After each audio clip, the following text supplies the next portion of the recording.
Hey y'all, I got some shit would need to be said, okay? So the title reads Body and Dumpster Truck Missing Mother Found Tatiana Zakia Cooks in Woodbridge, Virginia. Family members of 30-year-old Tatiana Cooks became concerned when the young mother didn't pick up her baby from daycare one day, which led them to alert the Prince William County Police Department about Cooks's disappearance. The police inspected Tatiana's home but didn't find her.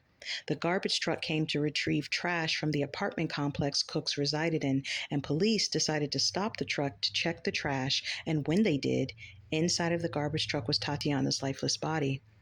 Police went on a search for 28-year-old Tom Brendan Devin White, whose name was tied to Tatiana's current address. And when they found him, he was driving the victim's car, which, the audacity, right? Police took White into custody immediately and charged him with killing Cooks. Police described White as the victim's acquaintance, in which they used to live together in Tatiana's second-floor apartment when they were in a relationship. Tom Brendan Devin White faced charges of strangulation and kidnapping just 5 years ago in Newport News, Virginia, but those charges have been set aside for now.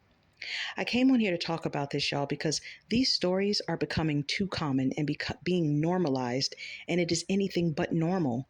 Women deciding to leave toxic relationships shouldn't be subjected to a death penalty for it, or subjected to verbal physical abuse, or have their kids hidden from them, or endure emotional abuse and harassment, all because they decided to take heed to the red flags within the relationship and walk. The entire story has yet to be unfolded, but police refer to the victim's acquaintance as a prior relationship, meaning she no longer wanted to be involved or wasn't involved with White anymore.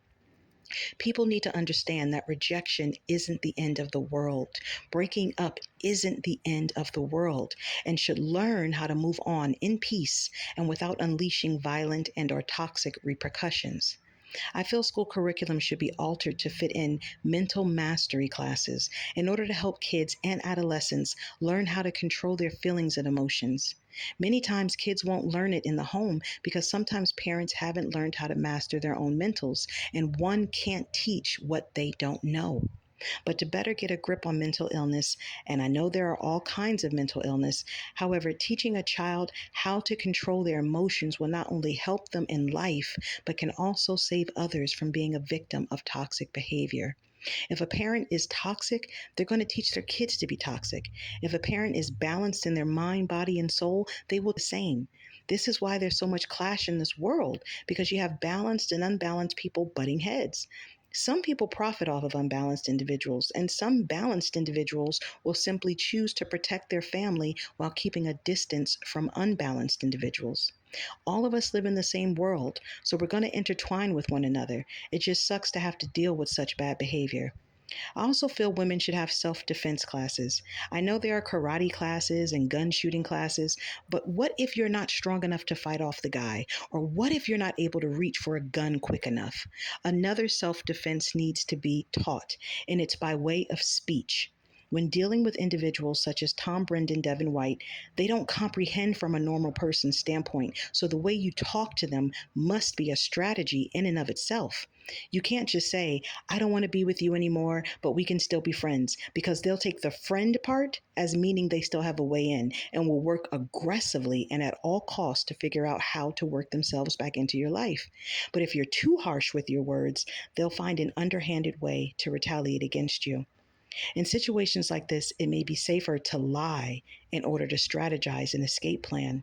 It's exactly what I had to do in my situation with an ex. And my kids and I were able to get away and relocate into our new place through my careful strategy. And I tried the co-parenting. However, the ex became pissed that my kids and I were happy and thriving in our new place, and as a result, retaliated in the worst way by hiding my kids from me. It is possible that Tatiana Cooks didn't have a strategy on how to deal with Tom White, and as a result, he was able to gain an upper hand by overpowering her, which brought about her demise. Clearly, the victim saw something in White that made her decide to back away from him. And with his record and what he eventually did to her, it would seem she was right to leave him alone.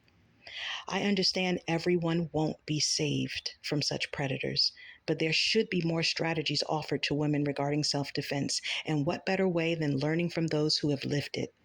But I digress, and I cannot stress enough women and men alike must have a different kind of defense when dealing with mentally challenged individuals like White, and it must be by way of words, what to say, and how to say it.